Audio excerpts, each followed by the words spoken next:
बोलते हैं।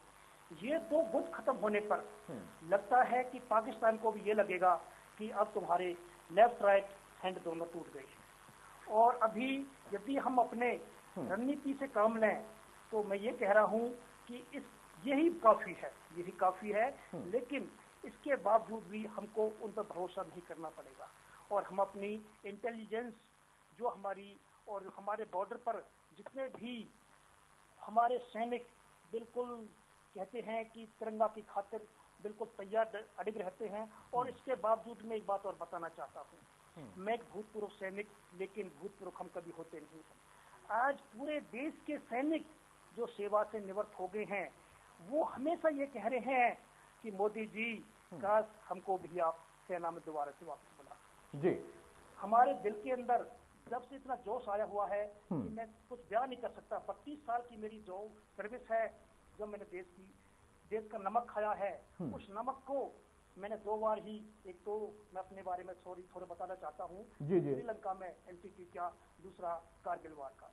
अभी हम चाहते कि तीसरी बार भी पूरे देश के सैनिक दोबारा जाकर के इसको ऐसा कर दे, इन्फेंट्री और हमारी जल सेना की वायुसेना के साथ मिल करके कि उनको फिर इसको बता दें कि इन्होंने एक सिविलियन को किस प्रकार किया और उनका परिणाम उनको क्या भुगतना पड़ा। नवाब चौधरी साहब, यही सवाल मेरा आपसे था कि जो आतंक के बड़े चेहरे थे उनमें से 3 जैश है, लश्कर है, इन सब पे टारगेट किया गया और जहां पर ट्रेनिंग दी जाती थी, जो कैंप्स होते थे या जहां पर उनका ठिकाना था, उन अड्डों को चिन्हित किया गया। ये इनपुट्स लेना, इकट्ठा करना भारत की एजेंसियों के पास कामयाबी रहती है, उनके पास जानकारी रहती है और उसके आधार पर ही इस पूरे ऑपरेशन को अंजाम दिया गया। अब उन आतंक के जो आका है, क्या पाकिस्तान अब उन पर थोड़ा शिकंजा कसेगा कि तुम्हारे चक्कर में हमारे देश पर ना हमला हो जाए, या फिर अभी भी वो फितरत जो हमेशा से उसकी रही है वो बरकरार रहेगी, क्योंकि फितरत जल्दी बदलती नहीं है?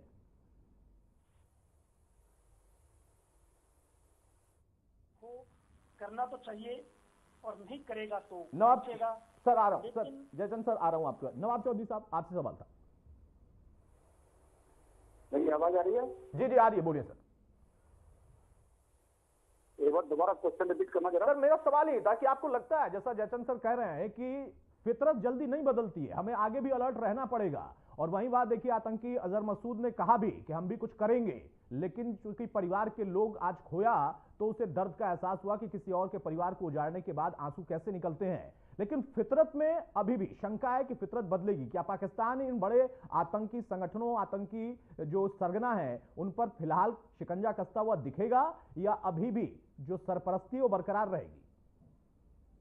देखिए, कुत्ते की पूंछ 12 साल दबके रही, फिर भी वो तेजबुत के पाकिस्तान कभी नहीं बदलेगा।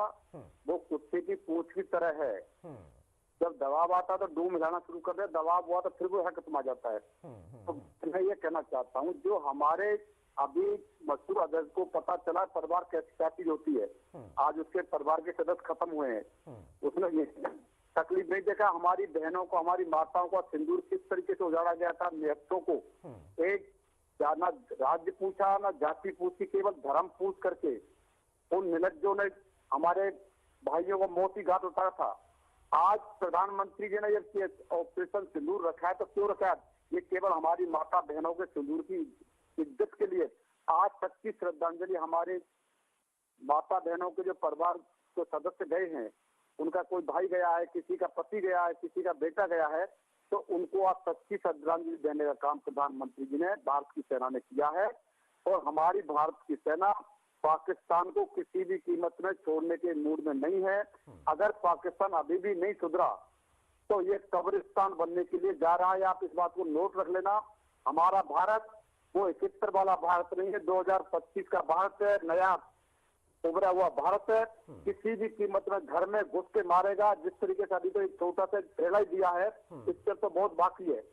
अगर भारत के साथ में अभी किसी की बात कर रहा हूँ, किसी भी कंट्री ने भारत के साथ आंख उठाई देखने की कोशिश की तो आंख निकालने की हिम्मत भी भारत रखता है हमारा। हम किसी के ताकत के ऊपर नहीं उभरते। जो हम काम करते हैं अपने भारत की ताकत के ऊपर, 140 करोड़ देशवासियों की ताकत के ऊपर, इनके ऊपर हमारा भारत काम कर रहा है। और हमारी सेना मुस्तैदी से बॉर्डर को ढकी हुई है और एक कौवे की चील की तरह नजर है। जहां पाकिस्तान ने कहीं भी कोई हरकत करने की कोशिश की तो उसको निस्तानाबूद कर दिया जाएगा, और घर में घुस करके उनके ताबूज में कील ठोकने का काम कर रही तो हमारे भारतीय सेना कर रही है और करना शुरू कर दिया है। तो मैं फिर चैलेंज देता हूँ पाकिस्तान को। पाकिस्तान एक भिखमंगा कटोरा भिखारी देश है, जगह जगह भीख मांगता है, इसमें टेररिज्म की फैक्ट्री लगा रखी है। हमने जो काम